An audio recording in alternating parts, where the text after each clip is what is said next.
Bismillahirrahmanirrahim. Innal hamdalillah nahmaduhu wa nasta'inuhu wa nastaghfiruh wa na'udzu billahi min syururi anfusina wa min sayyiati a'malina. Man yahdihillahu fala mudhillalah wa man yudlilhu fala hadiyalah. Wa asyhadu an la ilaha illallah wahdahu la syarikalah wa asyhadu anna Muhammadan 'abduhu wa rasuluh. Amma ba'd. Rabbi shrah li sadri wa yassir li amri wahlul 'uqdatam min lisani yafqahu qawli. Rabbi zidni ilma warzuqni fahma. Allahumma inna nas'aluka ilman nafi'a wa rizqan tayyiba wa amalan mutaqabbala. Assalamualaikum warahmatullahi wabarakatuh. Apa khabar jemaah muslimah di Masjid Darul Ghufran pada pagi ini? Sihat semuanya? Saya harap semua dalam keadaan yang sihat, sejahtera hendaknya. Kita hari ini bersama dengan siapa? Ada tak siapa-siapa yang saya kenali di ruangan FB kita ini? Oh, semuanya lah, ya, sebagaimana biasanya. Teman-teman kita yang mengikuti kuliah kita ya di sini. Ya, Waalaikumsalam warahmatullahi. Ya, semua orang beri salam di sini. Waalaikumsalam warahmatullahi. Tadi pun saya dah beri salam ya. Okey. Baik. So macam mana kita sudah bersedia dengan kitab masing-masing? Dah buka dah kitabnya? Hari ini kita akan sambung ya perbincangan kita tentang mengagungkan Allah Subhanahu Wa Taala, dan kita berada di tajuk apa ya? Sebentar ya. Sementara tu silalah buka buku masing-masing terlebih dahulu sementara saya lihat terlebih dahulu slide saya. Salam doktor, kita sihat. Doktor sihat. InsyaAllah saya sihat. Ya, doakan. Ya. Okey, baik. Okey, baik. Kita berada yang ke-25. Bab kita yang ke-25 bertajuk mengagungkan Allah. Tak silap saya kita dah berapa sesi ya kita bincangkan bab kita yang ke-25 ini, dan hari tu kita bincangkan sesi yang pertama, kita bincangkan tentang poin yang A kan, keagungan dan kebesaran Allah. Baru saja minggu lepas ya kita selesai bincangkan poin kita yang B, iaitu tauhid, bentuk pengagungan terhadap Allah. Dan hari ini kita akan masuk pada poin kita yang C ya, poin yang berikutnya. Apa tajuknya?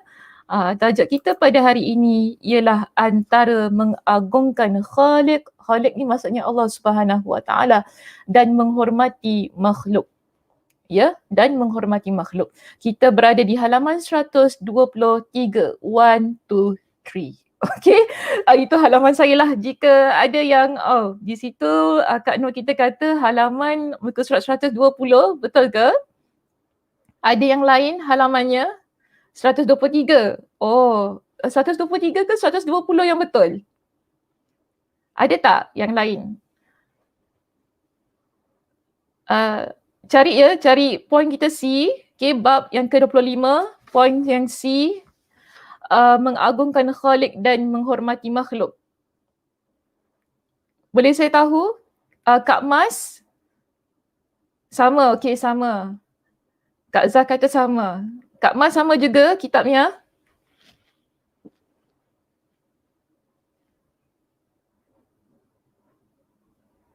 1, 2, 3. Okey. Jadi tak ada yang berbeza ya? Okey, baik. So kita ada 1, 2, 3. Ramai yang kata 1, 2, 3 go. Okey, 1, 2, 3 go. Okey, let's go. Okey, let's go. Jom kita mulakan perbincangan kita pada pagi ini untuk membincangkan tentang antara mengagungkan Khalik dan menghormati makhluk di halaman 123.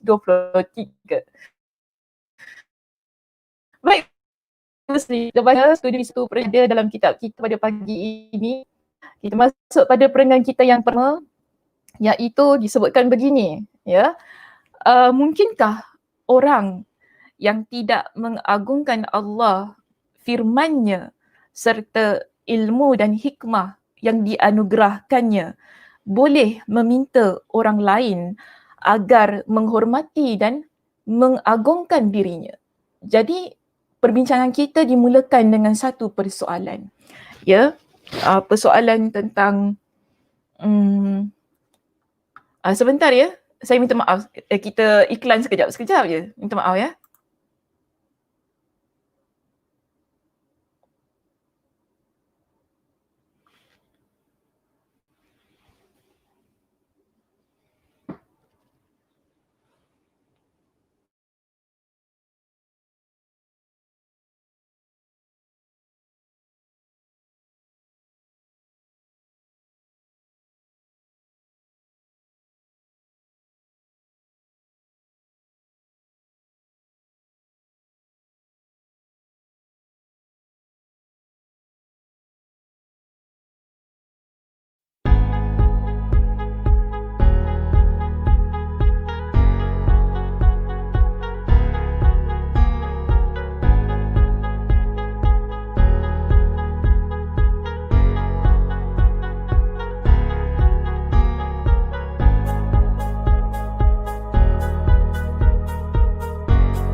Okey, baik.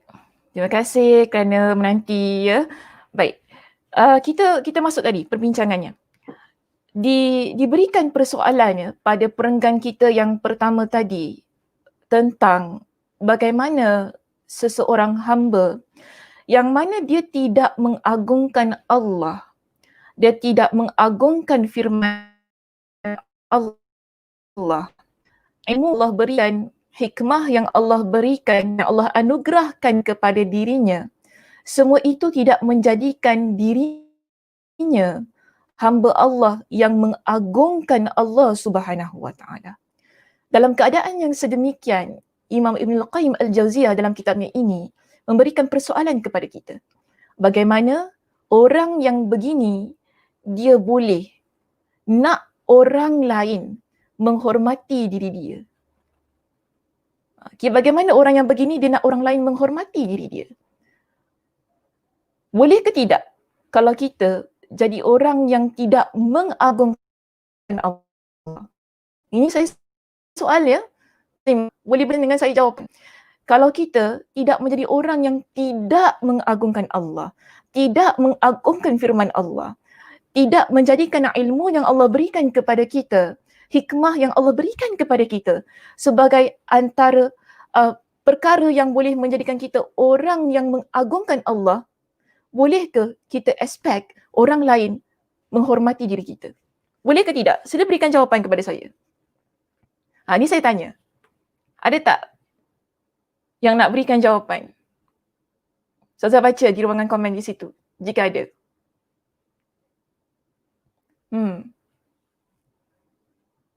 Ya, sila fikirkan. Tidak boleh.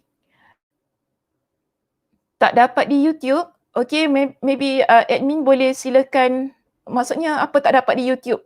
Saya tak berapa pasti persoalan itu. Mungkin Ustazah Raihana boleh bantu di sana tentang apa-apa yang berlaku di YouTube, okay.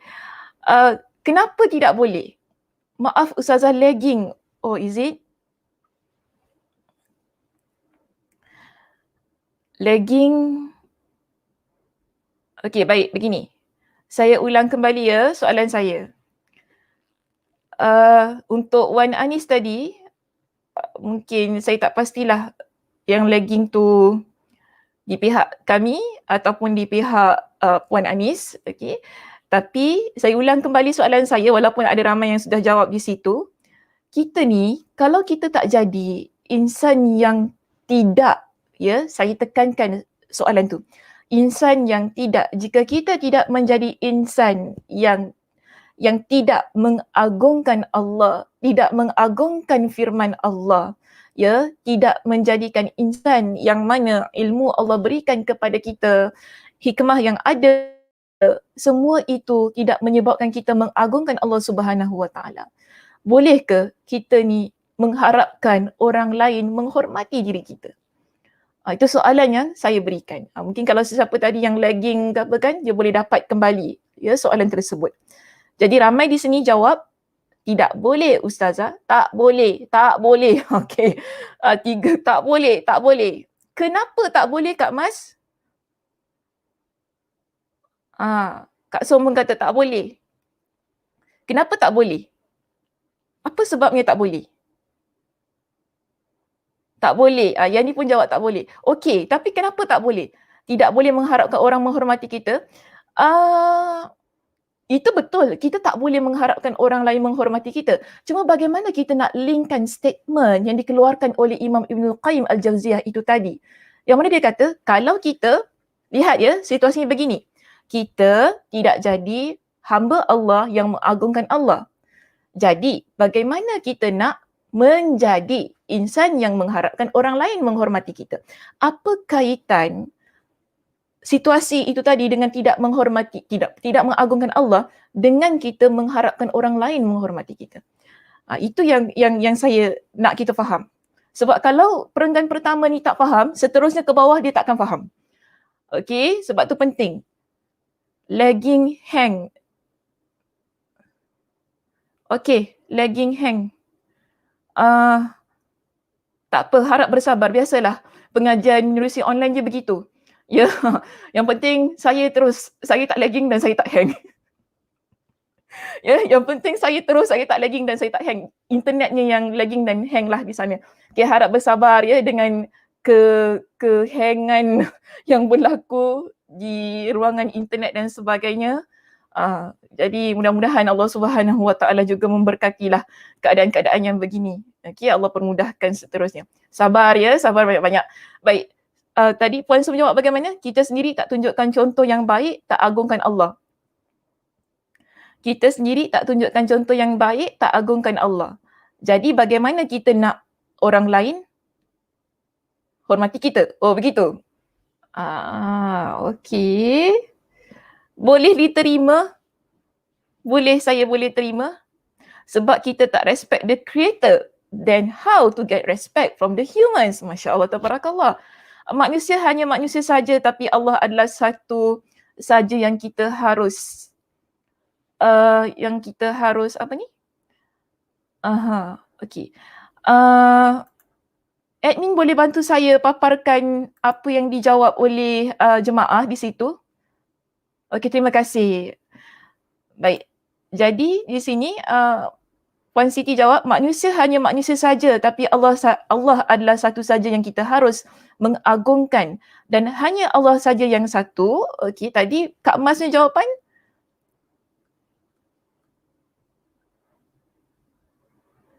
Sebab kita tak respect the creator, then how to get respect from the humans? Ini saya agak dekat sedikitlah. Okey, jawapan itu. Okey, boleh paparkan jawapan yang lain jika ada?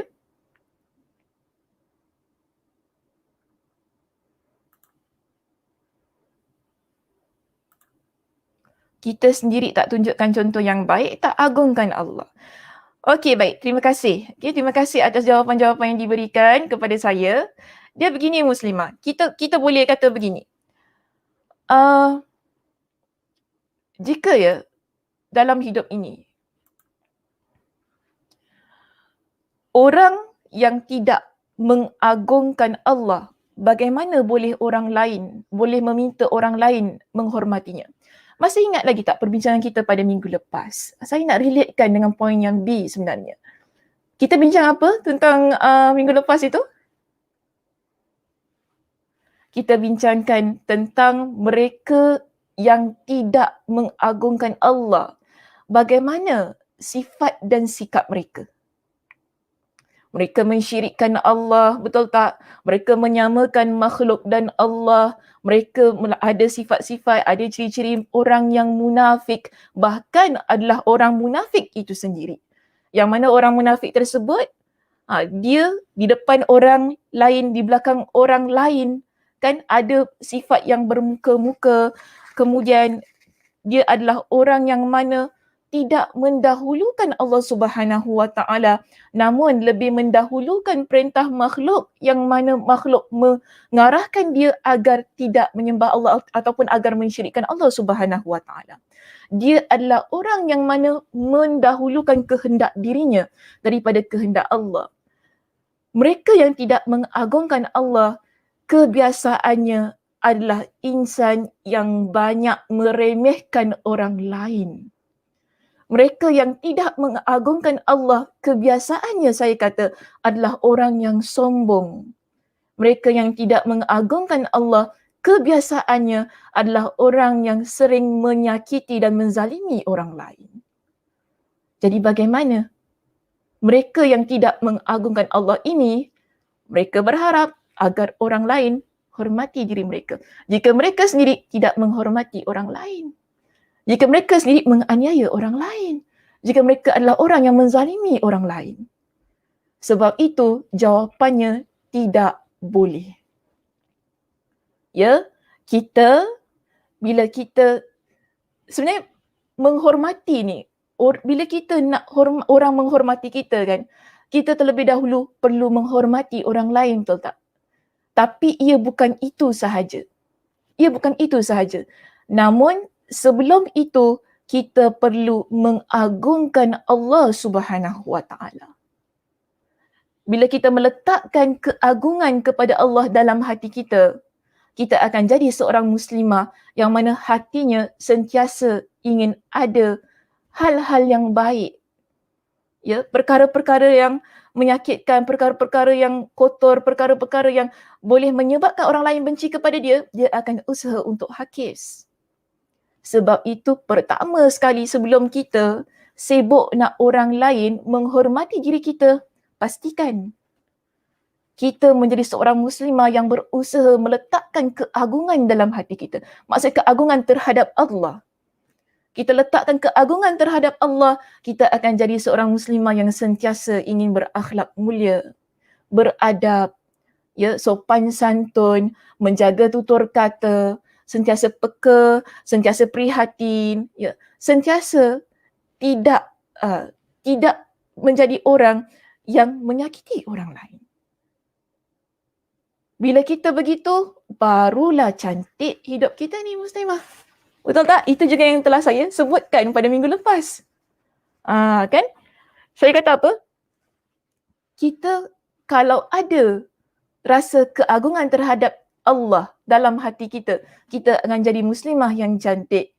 Hati kita juga akan cantik. Kerana apa? Kita akan menjauhi sifat, sikap yang boleh menyakiti orang lain.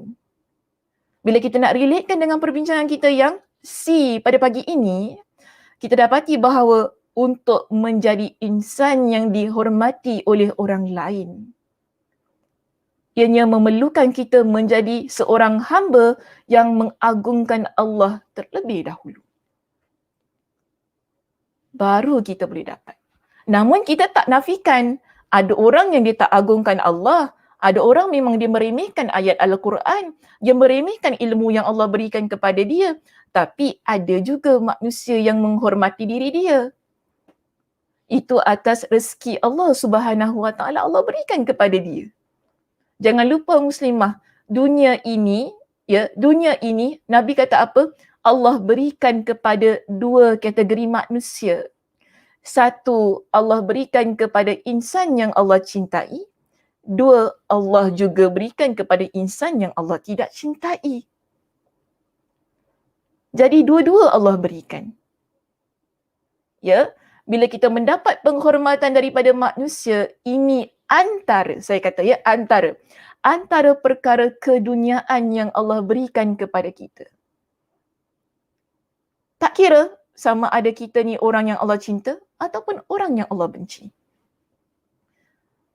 Jadi kalau dalam keadaan kita tidak mengagungkan Allah, namun masih lagi ada orang menghormati kita, ada orang respect kita, ada orang mungkin mengagungkan kita, belum tentu kita ini hamba Allah yang Allah cintai. Okey? Belum tentu kita adalah hamba Allah yang Allah cintai. Sebab itu, kita nak bincangkan pada pagi ini. Ya, bila kita lihat pada perenggan yang berikutnya dalam kitab kita ini. Apa kata Imam Ibnul Qayyim Al-Jauziyah? Dia kata begini. Al-Quran, ilmu dan sabda Rasulullah sallallahu alaihi wasallam adalah penghubung kepada yang hak, iaitu penghubung kepada kebenaran. Kegiatannya juga merupakan peringatan dan nasihat yang diturunkan kepada anda. Kita ada 3 sumber. Okey, 3 sumber yang mana menghubungkan kita kepada kebenaran. Untuk menyedarkan diri kita tentang keagungan Allah Subhanahu Wa Taala. Iaitu apa dia? Al-Quran, sabda Nabi sallallahu alaihi wasallam, iaitu hadis Nabi sallallahu alaihi wasallam. Okey. Kemudian kita ada ilmu. 3 ini adalah penghubung kepada kebenaran. Ya, sebagai seorang yang beriman kepada Allah, kita sebagai seorang muslimah, kita ada 3 perkara ini yang menghubung kepada yang hak, iaitu kepada kebenaran. Yang mana disebutkan kepada kita tadi, kegiatannya juga merupakan peringatan dan nasihat yang telah diturunkan kepada anda. Maksudnya setiap sesuatu yang ada dalam Al-Quranul Karim, setiap sesuatu yang terkandung dalam sabda Nabi sallallahu alaihi wasallam, setiap sesuatu yang terdapat pada ilmu yang kita miliki ni muslimah, ia adalah perkara yang menghubungkan kita kepada kebenaran. Untuk kita lihat mana satu yang betul, mana satu yang salah, agar kita menjadi hamba Allah yang mengagungkan Allah Subhanahu Wa Taala. Yang mana ketiga-tiga ini, ia merupakan peringatan dan nasihat daripada Allah Subhanahu Wa Taala untuk kita. Sebab itu muslimah, kita rujuk dalam Al-Quran. Apa kata Allah bila Allah Subhanahu Wa Taala menurunkan Al-Quranul Karim? Allah Subhanahu Wa Taala tidak menurunkan Al-Quranul Karim dengan saja-saja. Ya, tetapi ada tujuannya, ada peranannya kepada kita ini sebagai hamba Allah. Allah Subhanahu Wa Taala, ya, di dalam surah Yunus ayat yang ke-57. Apa kata Allah? Ya ayyuhan nas, qad ja'atkum mau'izatun mir rabbikum wa shifaa'un lima fis sudur wa hudaw wa rahmatul lil mu'minin. Wahai umat manusia, ini seruan Allah kepada umat manusia. Untuk Allah beritahu kepada kita ni manusia, apa sebenarnya yang terkandung dalam Al-Quranul Karim. Allah kata, qad ja'atkum mau'izatun mir rabbikum.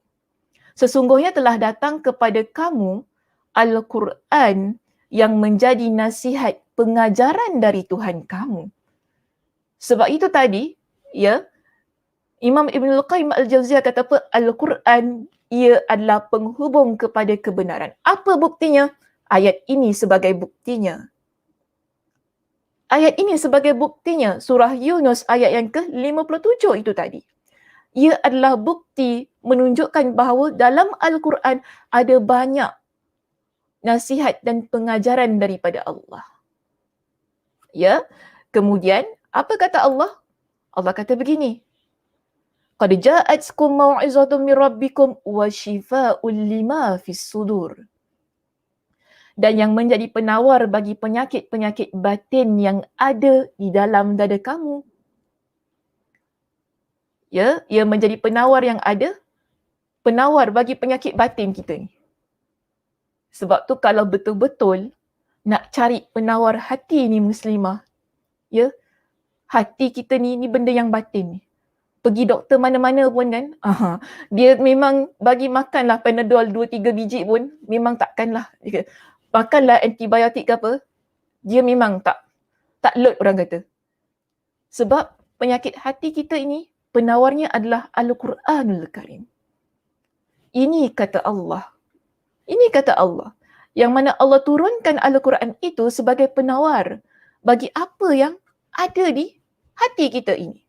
Lalu Allah Subhanahu wa taala kata begini, wa hudaw wa rahmatul lil mu'minin. Dan juga menjadi hidayah, petunjuk untuk keselamatan serta membawa rahmat bagi orang-orang yang beriman. Ini Al-Quran yang merupakan penghubung kepada kebenaran. Mereka yang sudah menjadikan Al-Quran sebagai penghubung kepada kebenaran, mereka sekaligus menjadikan hadis Nabi SAW dan juga ilmu yang mereka miliki sebagai penghubung kepada kebenaran itu tadi. Bagaimana hadis Nabi SAW boleh menjadi penghubung kepada kebenaran? Kerana hadis Nabi SAW peranannya sebagai penerang, penjelas, penguat kepada apa yang ada dalam Al-Quranul Karim. Dalam hadis Nabi SAW juga terkandung hukum hakam tentang agama kita. Yang mana kedua-duanya, iaitu Al-Quran dan juga hadis Nabi SAW merupakan ilmu, ya, bagi diri kita sebagai seorang yang beriman.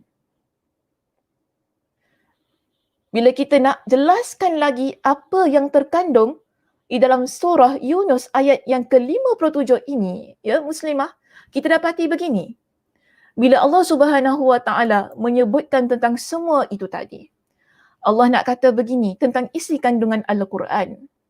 Ada 4 perkara yang mana tidak boleh kita lupakan tentang Al-Quran yang disebutkan sebagai penghubung kepada kebenaran. Bila kita merujuk dalam kitab Tafsir Jami'ul Bayan fi Tafsir Al-Quran, okay, yang merupakan kitab tafsir bagi Imam At-Tabari.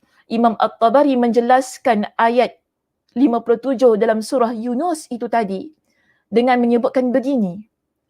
Allah berikan isi kandungan Al-Quran kepada 4 bahagian. Pertama, mau'izah, yang merupakan nasihat, peringatan, pengajaran kepada kita umat manusia.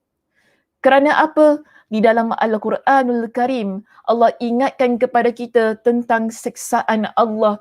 Allah ingatkan kepada kita dengan azab Allah yang mana siksaan dan azab Allah itu akan menjadikan kita hamba Allah yang takut dengan setiap janji Allah yang terkandung di dalam Al-Quran. Ini kita panggil ia sebagai mau'izah, iaitu nasihat, peringatan, pengajaran untuk kita hamba Allah yang sering lupa ini. Ya, sebab tu Al-Quran ini jangan tinggal muslimah. Kena baca setiap hari, setiap masa, kerana ia adalah peringatan untuk diri kita. Di samping menjadi peringatan tersebut, Al-Quranul Karim, Allah kata apa tadi? Ia adalah sebagai syifa.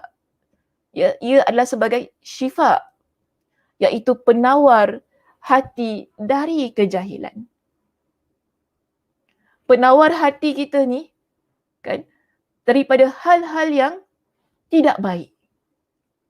kalau kita rujuk dalam kitab tafsir Imam Ibn Kathir, ya, saya nak kuatkan pendapat Imam At-Tabari itu tadi dengan pendapat Imam Ibn Kathir. Beliau mengatakan apa? Bila kita kata Al-Quran sebagai syifa, ia adalah penawar bagi setiap hal-hal yang terdapat dalam hati kita, termasuk kedengkian, kebencian, kan, hal-hal yang mana kita rasa ia menyakitkan, kesedihan, semua itu bila kita betul-betul pegang Al-Quran ini, ia akan menjadi penawar bagi setiap penyakit hati yang ada dalam diri kita. Al-Quran akan tunjukkan kepada hati kita ini apa yang betul, apa yang perlu kita lakukan. Bagaimana kita ni sebagai seorang hamba Allah perlu redha di atas setiap takdir yang Allah Subhanahu Wa Taala tetapkan yang menyebabkan hati kita menjadi tenang. Itu fungsi Al-Quranul Karim. Dan Al-Quranul Karim ni muslimah, ya, kita dapati ia adalah huda, iaitu petunjuk. Atau dengan kata lain, Imam At-Tabari mentafsirkan perkataan huda itu tadi sebagai penjelasan tentang halal dan haram. Kan dalam Al-Quran, ada Allah jelaskan tentang perkara-perkara yang halal, ada yang Allah Subhanahu Wa Taala jelaskan tentang perkara yang haram. Ya, Al-Quran ia sebagai dalil bagi perintah untuk mentaati Allah. Ada juga dalil sebagai perintah untuk kita tinggalkan apa-apa perkara yang Allah Subhanahu Wa Taala larang, iaitu larangan melakukan kemaksiatan. Tapi kalau tak baca Al-Quran, tak nak baca pun sikit-sikit je kan, nantilah tak apalah, baca saya nak kata gini, baca cerita aku tu lagi bagus kan. Sekarang ni saya tengok macam trending sangat lah benda cerita aku. Saya tak tahu betul ke tak saya sebut ni kan. Saya pun tengok sikit-sikit je lah. Orang suka luahkan perasaan, luahkan hati kan dekat satu tempat ni, lalu masukkan di Facebook, orang lain baca, duk maki-maki dekat komen tu kan, dia tak bagus. That's, saya kata, negative vibes. Dia tak bagus. Tak bagus muslimah. Jangan terlibat. Kalau kita tahu kita baca dia akan buat kita jadi lebih tak baik, lagi baik jangan baca. Dia mungkin daripada satu aspek boleh membantu, mungkin tidak, saya kata. Ya. Jadi apa-apa bentuk confession begini, dia sebenarnya tak sihat untuk jiwa kita. Maaf saya kata sedemikian, dia tak sihat untuk jiwa kita. Lebih baik luangkan masa baca Al-Quran. Mungkin kita, Zaza tu cerita real Zaza. Baca Al-Quran tak real sangat cerita tu. Ya ke baca Al-Quran tak real sangat? Oh, nak real ya? Okey. Kadang-kadang kita ni pelik juga muslimah. Kita nak cerita real Zaza, cerita rumah tangga yang kita tak pernah tahu. Ada macam tu rupanya. Tapi apa yang kita dapat ni muslimah? Bimbang-bimbang kita meragui suami kita nanti kan.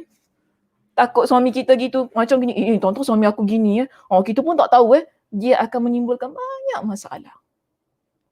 Bukan saya kata tak boleh kita ni nak meluahkan perasaan ataupun kita nak mencari jalan solusi terhadap apa-apa masalah yang berlaku dalam hidup kita, boleh. Tapi ia ada saluran yang betul. Ya, saluran yang betul. Channelkan, salurkan masalah kita pada tempat yang betul. Baru cantik. Okay, baru cantik. Jadi dia lebih memberikan impak yang positif dalam hidup. Kalau tak, makin chaos lah hidup kita ni kan. Jadi apa-apa pun masalah dalam hidup ni, cari saluran yang betul. Ya, untuk kita atasi. Nak luahkan boleh. Tak salah. Tapi cari saluran yang betul. Jangan pilih tempat yang salah. Bila kita pilih tempat yang salah, ia akan memberikan satu implikasi yang salah juga, satu kesan yang salah juga untuk kehidupan kita. Jadi di sini kan, kalau kita rasa kita serabut, kita rasa kita tak tenang, kita tak tentram, kita ada banyak masalah. Apa salahnya? Saya gunakan perkataan apa salahnya, maksudnya saya tak paksa di sini. Okey, apa salahnya? Rajin-rajinlah baca Al-Quran. Buka Al-Quranul Karim. Zaza, saya tak pandailah baca Al-Quran, belajar. Ya, belajar. Kadang-kadang begini muslimah. Allah Subhanahu Wa Taala berikan kita dengan masalah dalam hidup.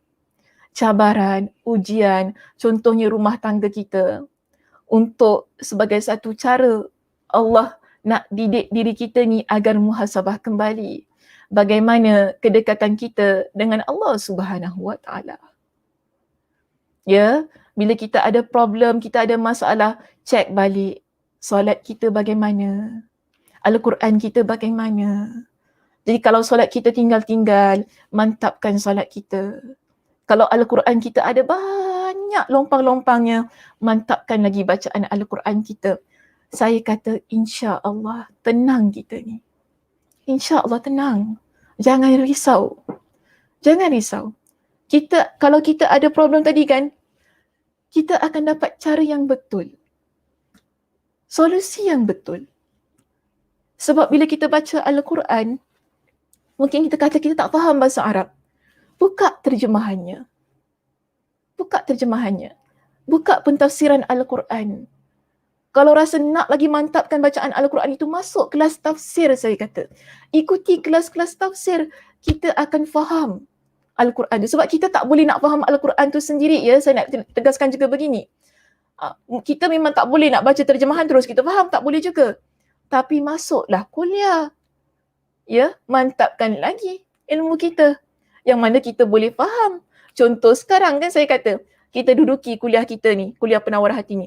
Saya datangkan surah Yunus ayat yang ke-57. Saya datangkan juga pentafsirannya. Kenapa saya datangkan pentafsirannya? Supaya kita bukan hanya baca terjemahan untuk ayat Al-Quran ini, tetapi kita faham bagaimana para ulama menjelaskan kedudukan ayat ini untuk kita apply dalam hidup kita.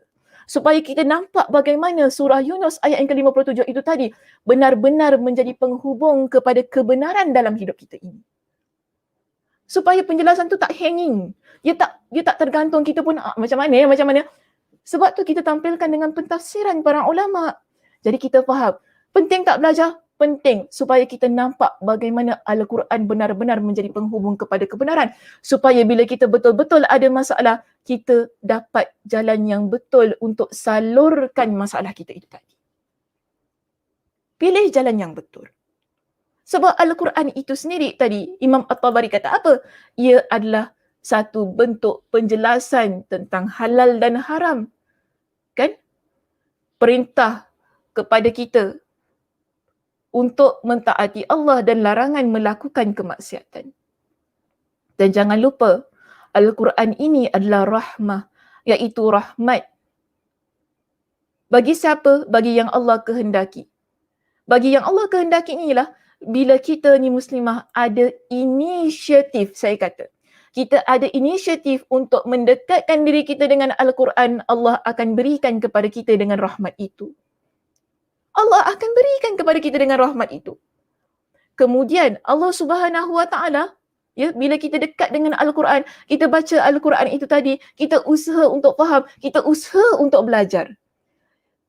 Ia akan menjadi satu penghubung yang mana mengeluarkan diri kita dari kesesatan kepada kebenaran dan selamatkan diri kita dari kebinasaan.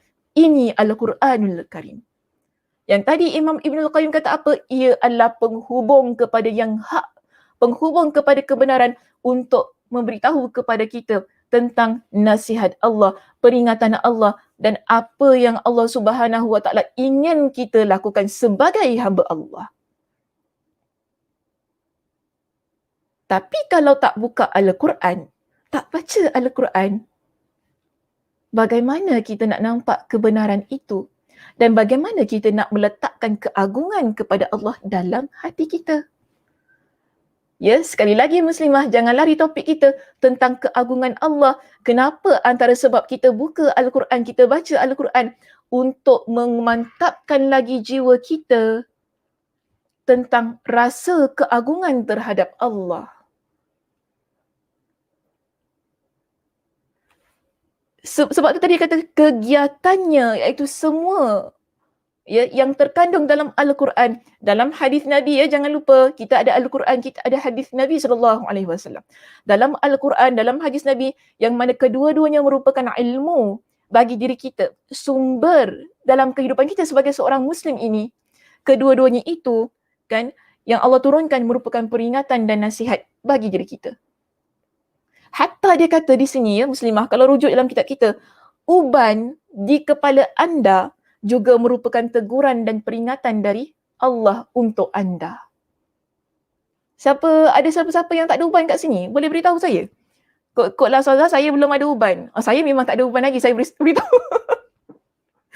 Tapi ada orang kan muda-muda kan dia dah ada uban dan sebagainya kan. Tapi kalau kita ada uban lah, saya kata, janganlah risau tu. Alamak, ada uban macam mana nak hitamkan rambut kita dah risau tak tidur malam, sibuk fikir rambut kita beruban dan sebagainya. Baguslah rambut kita beruban. Kan, ada uban ni tak semestinya kita tanda kita tua, tapi ia peringatan daripada Allah bahawa kita ni tidak kekal muslimah.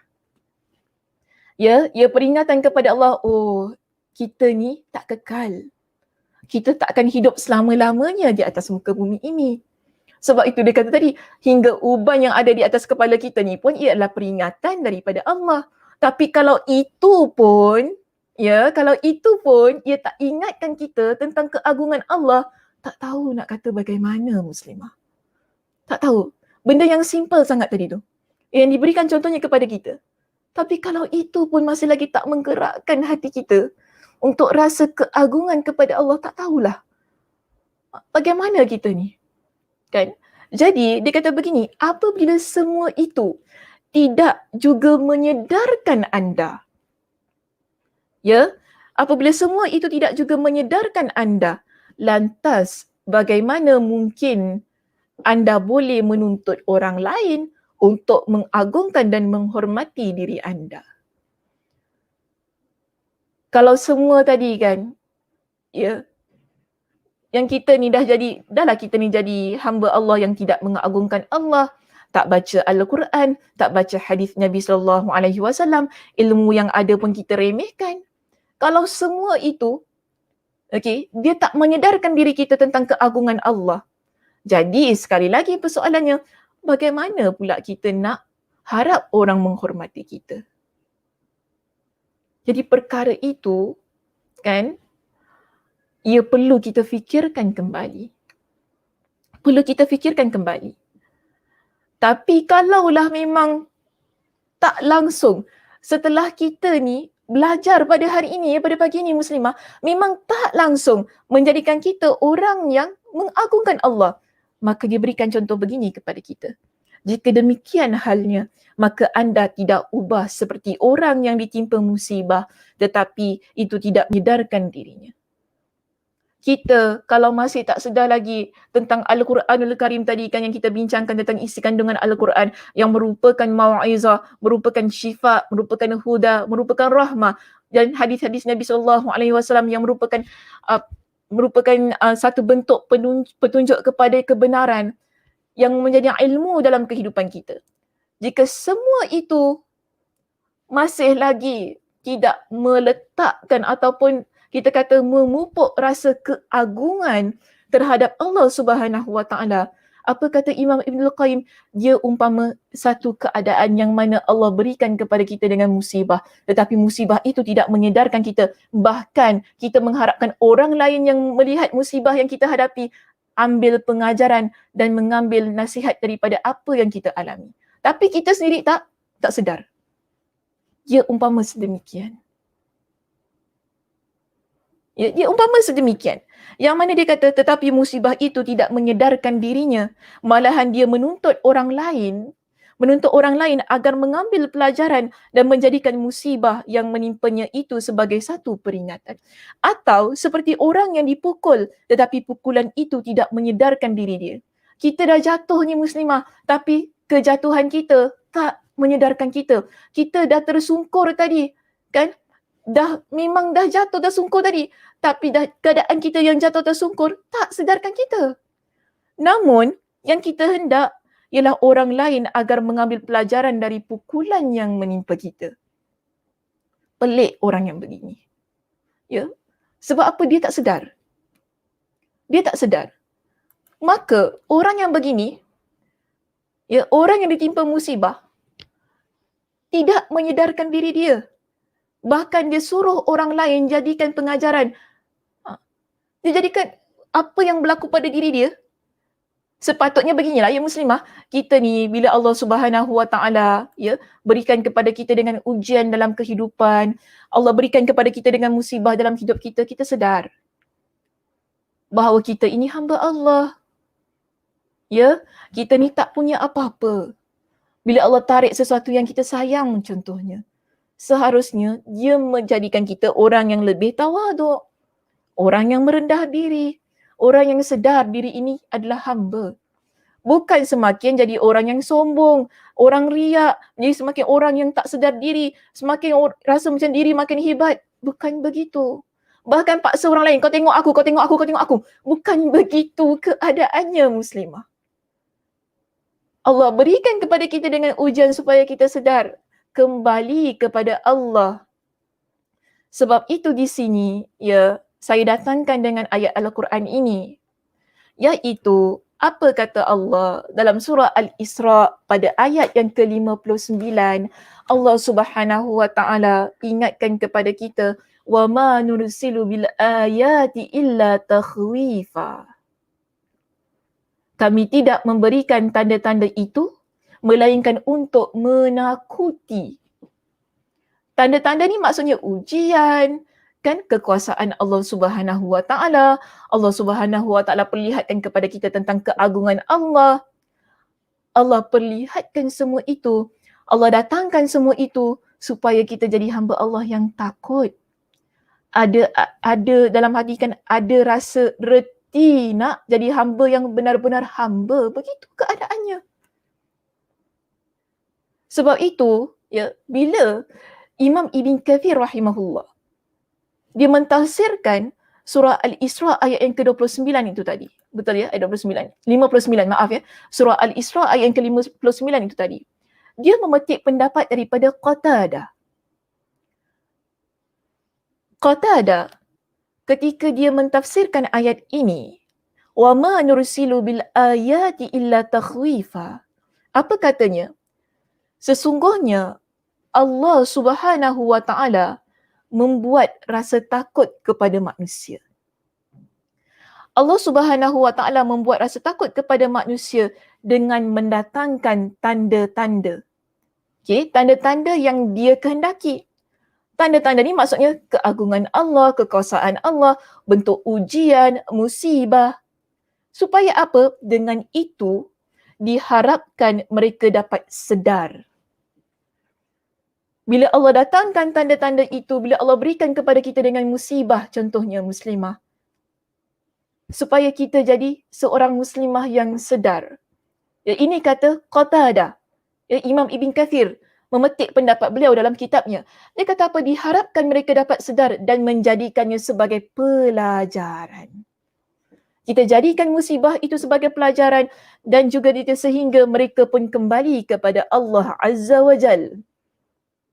Yang mana bila Allah berikan kepada kita dengan ujian, Allah berikan kepada kita dengan musibah ni kan, kita sedar ini semua adalah pengajaran daripada Allah supaya kita menjadi seorang muslimah yang kembali kepada Allah. Maksud kembali kepada Allah itu apa? Tinggalkan maksiat. Tinggalkan perbuatan-perbuatan yang mensyirikkan Allah. Tinggalkan perbuatan-perbuatan yang mana Allah larang, yang Nabi larang. Kita kembali kepada Allah. Bagaimana kembali kepada Allah? Taubat kepada Allah. Itu tanda kita muslimah yang sedar. Bukan bila Allah berikan kepada kita dengan musibah, kita makin tak sedar tapi kita makin sombong, makin angga, guna perkataan angga, makin tak sedar diri, hidung tinggi, bahkan rasa diri hebat. Bukan begitu. Bukan begitu keadaannya. Tapi kenapa ada segelintir orang ataupun kebanyakan orang bila Allah berikan kepada dia dengan musibah, bila Allah berikan kepada dia dengan ujian, ia tetap tidak menyedarkan diri dia. Kenapa ada orang yang sedemikian? Kerana dalam hati dia tidak ada rasa keagungan terhadap Allah. Jika kita ni muslimah adalah seorang muslimah, seorang mukminah yang beriman kepada Allah, dalam hati kita ada rasa keagungan terhadap Allah, kita akan menjadi seorang muslimah yang benar-benar tunduk, sujud, syukur, takut kepada Allah bila Allah berikan kepada kita dengan ujian dan musibah. Yang menyebabkan kita jadi seorang muslimah yang kembali kepada Allah, taubat kepada Allah. Ya, sebab itu Allah kata, kami datangkan tanda-tanda itu tidaklah melainkan untuk kami takutkan mereka. Kenapa? Supaya mereka sedar Allah itu Maha Agung. Tidak ada yang lebih besar, tidak ada yang lebih agung melainkan Allah. Ini keyakinan kita sebagai seorang yang beriman kepada Allah. Tapi, cuba kita baca pada ayat yang berikutnya di sini. Apa kata Imam Ibn Al-Qayyim di situ? Dia kata, orang yang begini, ya, yang mana dia Allah timpakan pada dia dengan musibah. Allah berikan pada dia dengan ujian. Dia tak sedar diri, kan? Tak sedar diri. Bahkan jadi orang yang makin sombong, makin rasa kau kena hormat aku, kau kena agungkan aku. Bahkan jadi begitu keadaan dia. Yang mana dia kata suruh orang lain jadikan pengajaran tu tadi kan. Bukan dia nak ambil pengajaran, tapi dia nak orang lain yang ambil pengajaran. Ni orang tak sedar diri namanya. Jadi apa kata dia di sini? Padahal kalau kita ni kan, dalam kehidupan kita ni, orang yang sekadar mendengar ayat Al-Quran tentang siksaan dan hukuman yang ditimpakan terhadap umat terdahulu tidaklah sama dengan orang yang melihat hal itu secara langsung. Ya, apalagi orang yang merasakannya sendiri. Sekarang ini Allah Subhanahu Wa Taala berikan kepada kita dengan ujian supaya kita jadi seorang hamba yang sedar tentang keagungan Allah Subhanahu Wa Taala. Tapi masalahnya, kita jadi orang yang tak sedar diri, tak menginsafi, kan? Ia tak menjadi kita orang yang insaf. Tapi kita suruh orang lain yang nampak kita ditimpa dengan musibah, ambil pengajaran. Kita suruh orang lain yang nampak tu ambil pengajaran. Sebab itu dia kata gini, kan? Dia kata begini kepada kita. Orang yang mengalami seharusnya pasti lebih memahami bahawa kita, kalau kita dengar sesuatu perkara, dia takkan sama dengan orang yang melihat. Dan orang yang melihat takkan sama dengan yang mengalaminya sendiri. Betul tak? Kita dengar ada orang terkena dengan musibah. Kita dengar ni saja tahu muslimah, okey? Kita dengar saja. Kesian dia. Kita dengar orang cerita kesian dia. Kesian je. Kesian. Kita cuma dengar saja. Tapi adakah sama dengan orang yang melihat musibah yang dialami oleh orang lain? Orang yang nampak musibah itu, dia nampak depan mata dia kan musibah tersebut, makin lain rasanya. Sebab tu dia tak sama dengan orang yang sekadar mendengar. Ya.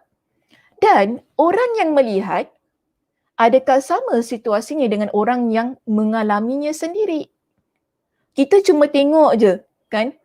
Berat mata memandang, berat lagi bahu yang, okey sambunglah sendiri ya. Kita kata, berat mata memandang, berat lagi bahu yang memikul. So kita pun cuma nampak kesian gitu kan. Tak sama dengan orang yang mengalami peristiwa itu. Jadi kita yang mengalami musibah tadi kan, kenapa pula kita nak suruh orang lain yang lihat, orang lain yang dengar, dia ambil pengajaran? Seharusnya kita yang mengalami musibah itu tadi, yang ambil pengajaran, yang insaf. Kita jadi orang yang benar-benar berubah. Kita pula sibuk nak suruh orang lain berubah. Kita tak nak berubah. Bukankah itu pelik namanya? Kerana kita yang mengalami situasi itu tadi. Jadi situasi yang begini, seharusnya kita faham. Bila kita Allah Subhanahu Wa Taala berikan kepada kita dengan ujian dan musibah itu tadi, kita mengalaminya, kita yang rasa, ia tak sama dengan orang yang hanya melihat dan mendengar apa yang kita alami. Maka seharusnya kitalah yang berubah. Kitalah yang menjadi orang yang insaf. Kitalah menjadi orang yang sedar tentang apa yang berlaku tersebut. barulah kita kata boleh. Bila kita dah insaf, kita dah berubah, barulah kita kata ambillah pengajaran terhadap apa yang berlaku dalam hidup saya. Mungkinlah kita boleh kata sedemikian kan. Tapi kalau kita tak nak berubah dan sebagainya, maka itu adalah sesuatu yang silap. Cara kita memandang apa yang Allah berikan kepada kita. Okey, maka sebab itu di sini kita ada satu ayat Al-Quran di bawah itu. Dalam surah Fussilat ayat 53, dalam kitab kita, saya nak jadikan ini sebagai perbincangan kita yang terakhir pada pagi ini. Yang mana Allah Subhanahu wa taala berfirman, ya. Tanda-tanda keagungan Allah itu ada di mana-mana. Allah kata begini kepada kita muslimah. Dalam surah Fussilat ayat yang ke-53. Allah kata, sanurihim ayatina fil afaqi wa fi anfusihim hatta yatabayyana lahum annahu al-haqqu. Awalam yakfi birabbika annahu ala kulli syai'in syahid.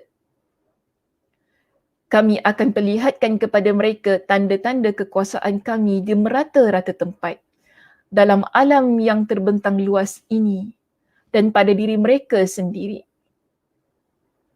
Sehingga ternyata jelas kepada mereka bahawa Al-Quran adalah benar. Ini janji Allah. Allah kata apa? Kami akan perlihatkan kepada kita. Ya, maknanya Allah akan perlihatkan kepada kita ini tanda-tanda kebesaran Allah, tanda-tanda keagungan Allah daripada setiap penjuru kehidupan kita. Allah perlihatkan kepada kita banyak tanda-tanda kebesaran Allah. Mana pun kaki kita memijak ni muslimah, mana pun langit yang kita junjung, kita akan tetap melihat kebesaran Allah, keagungan Allah. Sehingga Allah kata, kalau pun tak nampaklah ya, apa yang ada di sekitar kita, wa fi anfusihim, ia ada pada diri kita. Keagungan dan kebesaran Allah. Lihat daripada hujung rambut hingga ke hujung kaki kita, apa yang Allah ciptakan ada pada diri kita. Daripada sekecil-kecil nikmat hinggalah kepada sebesar-besar nikmat. Itu adalah tanda kebesaran Allah. Bayangkan satu saja urat saraf kita ini terputus. Apa jadi pada diri kita? Ini tanda keagungan Allah Subhanahu wa taala. Bayangkan kalau satu saja mata kita tak boleh melihat. Susah ke tidak? Susah. Bayangkan kalau kita ni yang asalnya Allah beri kepada kita dengan dua tangan, tapi satu tangan kita sakit, kita cuma ada satu tangan untuk kita bergerak. Bayangkan bagaimana hidup kita. Susah nak pakai baju, susah nak masak, susah nak potong bawang, susah muslimah. Susah. Itu tanda keagungan Allah. Sebab itu Allah kata, kami tunjukkan tanda-tanda kebesaran kami di merata tempat, wa fi anfusihim, dan pada diri mereka sendiri. Supaya apa? Mereka faham apa yang terkandung dalam Al-Quran yang merupakan penghubung kepada kebenaran itu tadi. Ia adalah benar. Keagungan Allah itu adalah benar. Ya. Dan Allah kata apa? Allah berikan soalannya di situ. Belumkah ternyata kepada mereka kebenaran itu? Dan belumkah cukup bagi mereka bahawa Tuhanmu mengetahui dan menyaksikan tiap-tiap sesuatu? Bila kita ni muslimah, jadi seorang muslimah yang benar-benar memerhati setiap sesuatu yang ada dalam hidup kita ini. Ya, bahkan apa yang ada pada diri kita, kita akan ada rasa keagungan terhadap Allah Subhanahu wa taala. Kerana apa? Tadi kan Allah tanya kepada kita, belum cukup ke semua itu menjadikan kita memahami bahawa Allah itu tahu setiap sesuatu yang berlaku. Allah itu tahu setiap sesuatu yang terjadi. Allah itu tahu setiap sesuatu yang kita rancangkan. Kerana yang menciptakan setiap sesuatu itu tadi adalah Allah Subhanahu wa Ta'ala. Jadi di mana letaknya rasa keagungan kita terhadap Allah? Kalau semua itu tadi belum mampu untuk menjadikan kita seorang muslimah yang ada rasa keagungan terhadap Allah, hati kita masih lagi kosong daripada rasa nak agungkan Allah, saya mohon muslimah, cek kembali bagaimana diri kita dengan Allah, kedekatan kita dengan Allah. Periksa kembali, muhasabah kembali. Mudah-mudahan kita menjadi hamba Allah yang diredai oleh Allah Subhanahu wa Ta'ala. Okey muslimah, itu saja perbincangan kita untuk pagi ini, ya. Mudah-mudahan Allah Subhanahu wa Ta'ala berikan kepada kita dengan keberkatan masanya, ya, pada pagi ini untuk kita mendapat manfaat daripada setiap perbincangan yang telah kita kemukakan pada hari ini. Mungkin jika sekiranya ada satu ataupun dua soalan, kita boleh ambil jika ada, ya, saya persilakan.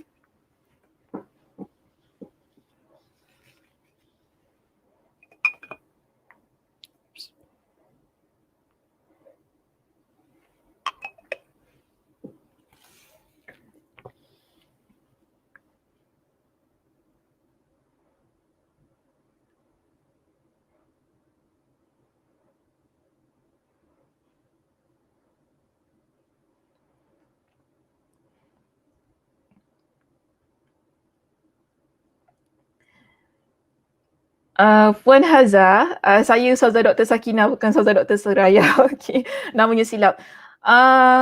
Slot Ustaz Jamaluddin, ya saya jawab di sini, ya, untuk pihak admin. Slot Ustaz Jamaluddin semalam, tak silap saya, diawalkan pada hari Selasa juga, bukan pada hari Rabu. Maksudnya, tak silap saya 11.45, ya, mungkin admin boleh betulkan saya, 11.45 pada hari Selasa, minggu hadapan, bukan pada hari ini. Terima kasih, ya, di atas kunjungannya ke masjid kami, ya, Puan Haza. Terima kasih. Okey.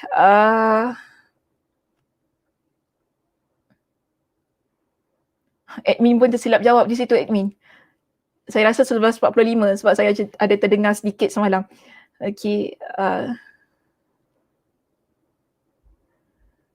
Okey. Saya rasa tidak ada sebarang soalan, ya, di sini. Baik, itu sahaja. Jika tidak ada sebarang soalan yang ingin diajukan, mohon maaf jika sekiranya ada ke-laggingan. Betul kan? Tadi kan ada benda yang lagging tadi. Biasalah internet connection kadang-kadang begitu. Ini juga cabarannya kita belajar secara online. Okey, mudah-mudahan nanti boleh sila rujuk kembali lah, ya, apa-apa yang lagging tadi boleh rujuk kembali yang apa yang telah kita bincangkan.